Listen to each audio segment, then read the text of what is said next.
Hello and welcome to a new video. In today's video we're gonna take a look at Kubfu in the Open Great League. And this is the new, I think it's a legendary Pokemon that got released in Pokemon Go now. You get one for free for a research where you have to walk 3 kilometers, which I did just now. And you have to, I think, beat 3 rocket runs and hit 1 super effective hit in one of those battles. So yeah, this is quite easy to get for you. I got completely horrible IVs, as you can see on the right side, completely unusable unless I want to use it for something PvP with the evolution. Like for Ultra League or something. I don't know if mine, I don't think mine can even reach Ultra League level at this point anymore, so I have to most I use it for the Master League like this. But maybe a little bit luckier, and if you're not luckier, you also still have the option, which I did as well, mainly for content reasons. Eventually later on, when we can evolve this Pokemon further, I actually bought the €9 ticket to get another encounter. And if you wonder, what else you're gonna get for it? Basically like, I don't know, items in a value of like €2 or something like this. Right there. So like it's literally just about the encounter of another Kubfu, which they let you pay €9 for. For the people who think like, oh, pay to win or whatever is not as big in Pokemon Go, and like there's like the recent rumor of Pokemon Go again taking over by a different company or whatever, selling Pokemon Go, and this company is kind of known for doing a lot of pay to win stuff. Guess what? It's already in the game, kinda. Like, it's already in the game. Like, the amount of money that you have to pay for a single Pokemon is ridiculous. Of course, for the for the VGC players, this might be also an opportunity this season to get another Urshifu, which is really good in those games as well. But yeah, I find it mad to pay €9 for this Pokemon. But I still did it, and I still don't have the encounter because the other quest line is a little bit longer. Anyway. This was all the rambling about the quest that we have to do for this one. The new event is in full force. It's actually kind of a fun event because you can hatch eggs insanely fast if you want to pay even more money. Speaking of pay to win, I didn't actually want to do this one again. But yeah, you can hatch a lot of eggs very fast. You have a new Charcadet, and there is also the option to get Hisuian Typhlosion from quests. I wasn't lucky yet. I got 2 quests done for Wind 2 raids that you have to do for that one, where I got a Sableye and I got an Alolan Raichu, which is not a Hisuian Typhlosion, shockingly. But yeah, still, interesting event here. Definitely something worth getting, especially for the Kubfu, of course. Kubfu is like the storyline throughout the season. There's most likely going to be more to it because the quest line that we currently get for it, I think is only 5 stages, which is very low because you're already at like stage 3 at this point where it stops then later on. So, we have to see on how the Kubfu story is gonna go on throughout the season. You of course know the loading screen where this Pokemon is kind of showing as well. And here today we're gonna take a look at this Pokemon. While we're going to encounter here a Swampert going for Hydro Can, we cancel Survive It, but we barely are missing out on the KO of the Talonflame. If we would have knocked them out there, we would have won the battle because a close combat easily would have knocked out that Swampert from that range. Anyway, we're going to have an interesting team here, and I do like this team quite a bit because we're going to have here the Steelix in the lead, which is needed for this team because you're going to have a weakness to Ghost-type Pokemon in the back, you're going to have a weakness to Fairy-type Pokemon in the back, and so that is the main reason why I decided to use 15 Charge TMs to get Crunch on the Steelix, which was absolutely not worth it at the end of the day because it makes more sense in the team, but I would have, if I known that I would have needed 15 Charge TMs for getting Crunch here, I would have not done it. But yeah, Crunch gonna give you coverage against the Ghost-type Pokemon, but Steelix itself is kind of needed in order to beat those Fairy-type Pokemon, because otherwise you're going to struggle against a Wigglytuff. There's still some Pokemon that are going to be a little bit more difficult to play, mainly because Kubfu, yeah, truth be told, is not the best Pokemon. It is usable though. It is usable, don't get me wrong, it is usable. It is never usable in the context of being a good Pokemon. It's never going to be a super strong Pokemon in this form. The evolution though, both of them are going to be very interesting for the new season. I actually would need to calculate, which I can maybe even do real quick on the site, on how the forms are going to be now after the recent changes to Aqua Jet, which makes the other form a little bit more interesting again as well. But yeah, both Kubfu evolution forms there, the Urshifus, are going to be both really, really interesting for the Master League. So getting this Pokemon and getting 2 of them if you want to use like the €9 for it and you want to spend that money is in theory worth it. So, yeah, we're gonna take a look here now at the next battle. We're going to have the LAPRAS in the lead, which is an interesting encounter because LAPRAS is going to be a Pokemon that is good and bad at the same time because it has super effective coverage against all of our team here basically, but we have super effective fast moves against this Pokemon on all of our team as well. So yeah, it is quite an interesting one. Here we're going to see the Blastoise. I've seen so many superior Blastoise Lapras teams, which is kind of funny because this is also something I suggested in my top team video. Could be that the people are watching this one. If you were, shouts to you. If you just made your own mind up for that. That is also totally fine. But yeah, definitely cool to see this kind of stuff. Definitely cool to see like teams that also just as well doing so well. And funnily enough, the Urshifus are just like calculated some stuff on the side real quick just to see which one is better. It's still the single strike form, and like the dark type form is better for PvP because Sucker Punch is just a better fast move compared to counter, which the R1 still relies on counter.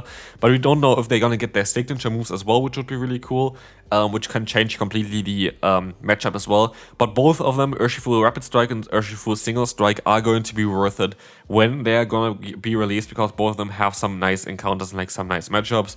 Yeah, generally speaking, the dark version is going to be better, but the water type version has some potential as well, especially if it gets its signature move, especially if the signature move would be a fast move. Anyway, let's take a look here at the next opponent. We're going to see a great lead force, and we're going to see it swap out here into the Sableye. Sableye is a Pokemon that you're going to see definitely a video on this channel as well, because I did the gameplay already, and I was like, I rather want to showcase Urshifu first, or like the Kubfu first, because this Pokemon just got released. But by the way, I could have actually went for a buffed Kubfu as well as a thumbnail title for it, because I could have went for Dynamic Punch on this Pokemon. This is the other charge move that this Pokemon would learn. But yeah, right now, Sableye, there's going to be a video coming up for Sableye. Sableye is a really good Pokemon. Sableye got a ginormous buff, and I had a really fun team that I used for that one, so definitely stay tuned for that video. Anyway, we're going to have here Toxapex having to take some Rage Fist from our Primeape. Primeape, in my opinion, might be a little bit better than Annihilate this season. Especially the non-Shadow version of Primeape, I think, is the best play that you can go for. And also, the statistics show that the non-Shadow version of Primeape is going to be better this season compared to the rest. Not having the Ghost-type weakness is going to be huge, while having the Ghost-type coverage. So I would assume that the Primeape is going to be the better fighter currently in this season. Here, make a bit of a mistake. I was hoping that the opponent doesn't know our moveset and would use a shield. They didn't. Well played there. If I went for Close Combat would have put them into farmland range. Or Break just doesn't do it. And yeah, that is the thing here as well. As soon as this boy evolves, it's going to be such a monster for the Master League. Especially the Sucker Punch version of it with the Dark-type version. It's going to be such a strong Pokemon because you already have kind of the stats for it. Like, this Pokemon still has a lot of potential when it's going to evolve. And I do like to see like those more modern Pokemon in the game as well. I think that's a great thing. Pokemon Go is very rapidly catching up towards what the main series games currently offer. Main reason for this as well is because the main series games don't really, I don't know, evolve that rapidly recently. Like, we haven't had a new game release in 3 years at this point. So yeah, Pokemon Go basically introduces a new generation every year. Of course, they're going to catch up quite fast. So I'm wondering when we're going to be fully caught up with the main series games and what Pokemon Go is going to do then. Here, by the way, it's very important to have Ice Punch on the Primeape just for the singular matchup against the Clodsire. Clodsire can be a bit of a tricky Pokemon. You have some play with your lead still as well, but yeah, it is not the best matchup. Here we decide to use a shield just to get an Earthquake onto us, which is of course going to be great that we use the shield here. We try to go for another move here. We can go for the next Psychic Fangs in time. This would get the KO against the opponent. And they decide to use a shield, and I was like, can I just maybe sweep with my Kubfu here? I'm not too sure. I'm gonna let the move go through. I'm just gonna hope that Kubfu is going to be able to win this battle for us. We still survive here the Sparkling Area, which does a lot of damage like Sparkling Area. Nothing to joke about. We're going to be able to get the KO here. Mandibuzz is coming in. Kubfu is going to be able to go to down here, goes for a close combat against the opponent. This is going to allow us to do so much damage against them, and that is why I went for close combat over Dynamic Punch, even though the difference is not that huge anymore. Close combat, I think, only does 10 more damage for having the chance to debuff your own Pokemon with it. Yeah, close combat does 100 damage for 45, and Dynamic Punch does 90 damage for 45, but you have basically the -2 defense drop there that you have guaranteed on it. So maybe Dynamic Punch is even the better move nowadays. I'm not too sure, but we're going to be able to win the battle here, and we're going to be able to move on to the next opponent.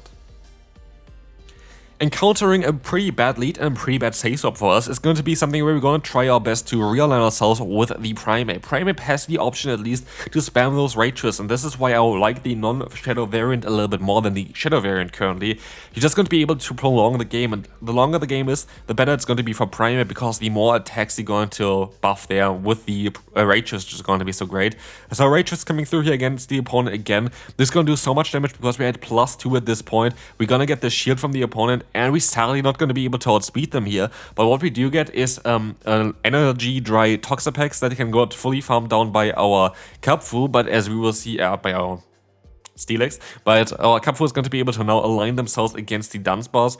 Here, I maybe should have done a different plane show in for close combat to kind of keep my Steelix with a shield, but at this point, I decide to use a shield here, fully farm them down, and have a ton of energy with the Kubfu. I'm going to go up for close combat. Let's see what the opponent going to do here. They're very likely going to let the move go through, which they don't. And so they're going to be weak against Kubfu in the back, but what can I do here to win this battle? Let's find out. We're going to see here the swap out straight away into our Steelix, and we're going to have the worst possible matchup here. It's going to be the Diggersby, a Pokemon where Kubfu would have been great against, but of course, we had no real option to align ourselves correctly here. This is not really an issue that I had here in terms of I played this game badly or whatever. I just kind of got hardballed. I never really got into the positions that I want to get into. Here we got the attack drop onto us as well, which I don't think really matters. I don't think it really matters, to be fair. But we're gonna see here that the opponent still can farm up extra energy, go for a Fire Punch, and very likely has another Fire Punch stored afterwards for the Kubfu. So let's see. Yeah, Kubfu cannot do anything. Well played by the opponent. They played their cards out right, and so we can move on to the next opponent here. By the way, if you enjoyed this video so far, if you're still listening at this point, I would really appreciate it if you could leave a like on the video. Helps out a ton and, yeah, supports me here. You went all the way to do 3 kilometers for you. This is, of course, a silly kind of thing to say. But, yeah, I went outside, tried to get this Pokemon as fast as possible so I can showcase it to you. So if you want to support me, I would really appreciate it. Just leave a like, subscribe, it's free, helps me out. But don't worry, it is not something that I'm gonna force onto you. Anyway, we're gonna force the Rachist onto the opponent Jellicent. I think that's a little bit better.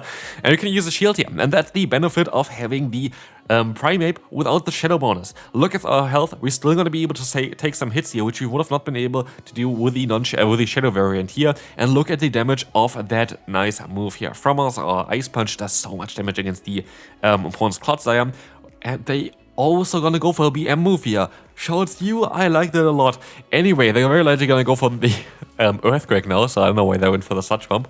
But you can go for the full farm down. Getting out of here with 2 moves stored is going to be great as they're gonna go into the Jellicent. I should went for the Crunch. This is a mistake here, but it doesn't really matter too much because at the end of the day, we can still get the KO here. I don't know if I would have been able to even go for another Psychic Fangs against whatever they have in the back. They had the Pangoro.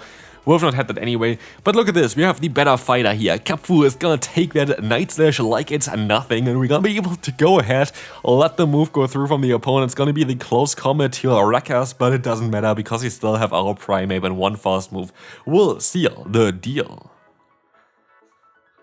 Moving on, we're going to have Superior against us, where we're going to be able to go for another Rage Fist against. This is going to be hopefully a matchup where we're going to be able to just get the KO here soon. We need to kind of go for some more Rage Fist for that, but we kind of want to play this one out in the T-shirt scenario because it's, well, best answer to Superior. Superior is a bit of the core breaker for this team. Other grass types are not that difficult because, for example, you have a Venusaur, you're going to have Psychic Fangs damage from your lead. You have a Jumpluff, you're going to have the Thunderfang being neutral against it. So, like, this is kind of the worst possible grass type Pokemon I could imagine is going to be the Superior. But if you saw my videos recently where I talked about the meta and how things are going to shift and all this kind of stuff, you would most likely know already at this point that I think that Superior is one of the strongest, if not the strongest Pokemon for the current meta. So, yeah. It makes sense that people are running it. Sparkling Areas coming through here. We're going to be able to go for the Kubfu, trying to go for the full Fauno, but it doesn't work out. Primeape is coming in here, and they can still go for another charge move. Well played by the opponent here. Definitely very well played. And as you will see here, the opponent is going to be able to still have the Blasters in the back. It's the same team that I suggested as well in my video as well. Superior, Blasters, Haystop, and the LAPRAS in the back. If you want to know on how the meta kind of shifted if you haven't done your battles yet, I would assume that, or like would think that the Lapras is the most common new Pokemon. Lapras is the Pokemon you really want to prepare for. But there are a lot of other Pokemon that are also very solid. For example, also something like the Sableye I think is a great Pokemon. The Grumpig is a great Pokemon. Here we have the benefit of outspeeding the Grumpig, which is really, really nice. So what we can do here is we're going to be able to go ahead and go for a Shield. We can hopefully go for another Rage Fist, and then we can knock them out here as well, which is going to be great. And so, Rage Fist is coming through here. This is gonna take the KO, and in comes the LAPRAS, which we're gonna be able to just go into our Steelix against. They swap out into the Morpeko. I still have my fighter in the back, and you see me staying in here. Why do I do this? Because an Aura Reel is going to knock out our fighting type Pokemon, but because I changed their form now, I have nothing to worry about, because the dark type is going to be resisted, so they're gonna go for another Seed Bomb here, and so Kubfu is taking some KOs again, and good by Morpeko, and we will see here the big close combat coming through, and close combat against the LAPRAS is easily enough to win us this final battle. I hope you enjoyed this one. If you did, feel free to leave a like, check out the video on the screen here about LAPRAS, and I will see you then. Bye bye.